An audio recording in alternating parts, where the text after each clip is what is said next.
Hey guys, what's up? It's your boy J-Rob447 back at it again with some NCAA basketball 10 Hofstra Dynasty. And you guys see we are in the NCAA tournament round 1. I didn't bother even showing the selection show because there's no point, because it's the same thing every year. You guys seen it 6 times already, and including 1 time from TCU. So you guys saw it 7 times. If you've been with this channel long enough, you've probably seen it more than that amount. And honestly, this game, it's weird. Like, I've gotten the 4 seed God knows how many times, and I believe that first time we went to the tournament we got the 13th seed. So I don't know why we keep getting the same seeding. I definitely would like to be a 2 seed, but you know, they never give us the opportunity, and J-Rob is furious. He's furious out on that bench. Doug Givens should have drove it. Don't get your coach mad, but Damian Dunn's going to knock down that jumper, making it a 2-0 ball game. But the Western Kentucky Hilltoppers, they did score. And I don't know much about Western Kentucky. I do know they have a football team. They're called the Hilltoppers. The Hilltoppers probably refers to goats or rams, I believe, because, you know, I don't know what a Hilltopper is. One of my friends, he used to go to a high school that was nicknamed the Hilltoppers in Connecticut. But that's about all I know, honestly. Western Kentucky, that's all I could talk about. But you guys see, it is tied up at 6-6. You know, tournament time is when teams play their best basketball. Okay, well, teams should play their best basketball. You guys see, we go up 8-6 with 10 left in this game. And Joshua Everett is going to pull up for a jumper, making it a 6. You can get a 10-8 game. He's already got 6 points. And Tyson Chambers putting on the moves, going to get that layup to go with his left, like Ginobili. So it is now 12-10, 9:25 left to go. Devin Kennedy sets a good pick, which frees up Joshua Everett to create and knock down that jumper. So the score is now 21-13. And the reason why I don't talk about recent things in these videos that go on, simply because these videos are scheduled. So by the time you see this video, I'm recording it on June 8th. You guys are probably going to see this video like 5 days from now. So yeah, that's why. And you guys see Western Kentucky, they got the ball on the block. They get their own rebound, and they get the bucket to go. Like I said, the offensive rebounding for the computer is so overpowered. So that's why I tell you guys to turn down the offensive rebounding for the computer, because you will get out rebounded. Okay, I turned it down to 30. You could turn it down even more. All right, I would advise you, if you are not that good at playing this game, to turn it down to like 15. Okay, because it's just insane on how many rebounds they can get offensively. All right, because for some reason, if you're not controlling a big man down low, he's not going to go for the rebound, which doesn't make any sense. But we get a steal right there. Joshua Everett is going to get the layup in transition, putting us up by 16. So we're up big right now. We're starting to run away with this thing. You see Doug Givens getting the layup to go as he was being pursued heavily by the defense. So we're up by 18 with 44 seconds left to go. And don't give Joshua Everett that space, because you know he's going to get the bucket to go. He has come out this game with 14 points and 3 steals on the day, which is pretty damn good if you ask me. And he gets a rebound right there, passes it up to Tyson Chambers, who's going to pull up for 3.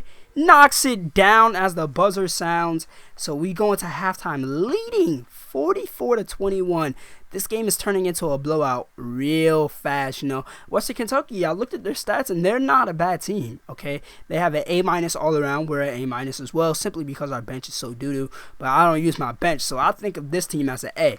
But yeah, I thought this would be a more competitive game, but no, we're beating them pretty badly. They're only shooting 32% from the field, got 8 turnovers, and that's the only department where I can beat teams. Because I don't know if you guys see it, but usually when the player turns over the ball out of bounds, that's what I always try to do that. And basically how you can make that happen is, if once you see them going, once they're by the sideline, you have to make the player go to that same area, and he'll like try to keep the ball in bounds, but he'll fall out of bounds. You guys know what I'm talking about, okay? And I try to induce that every time I see them on the sidelines, and that's how I get so many steals. All right, and it works, okay? And you guys see Tyson Chambers gets fouled right there, so he'll be going to the line. You guys see on the season averaging 12 points, 5 boards, and 5 assists. Hey, he's stuffing the stat sheet, okay? You guys know he plays a lot of minutes. If he comes out of the game, it's usually for Jared Griffith, or he basically plays like 36 minutes a game. Our starters play 30 plus minutes a game. All right.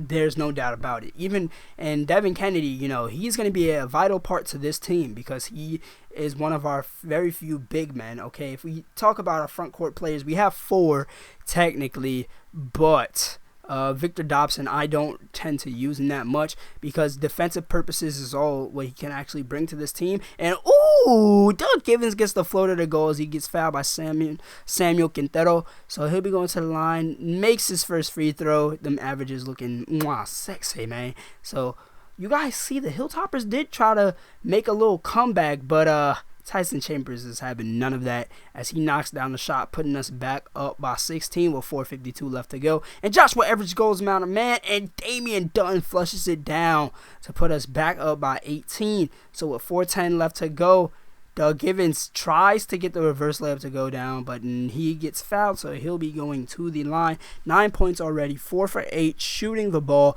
knocks down his first free throw.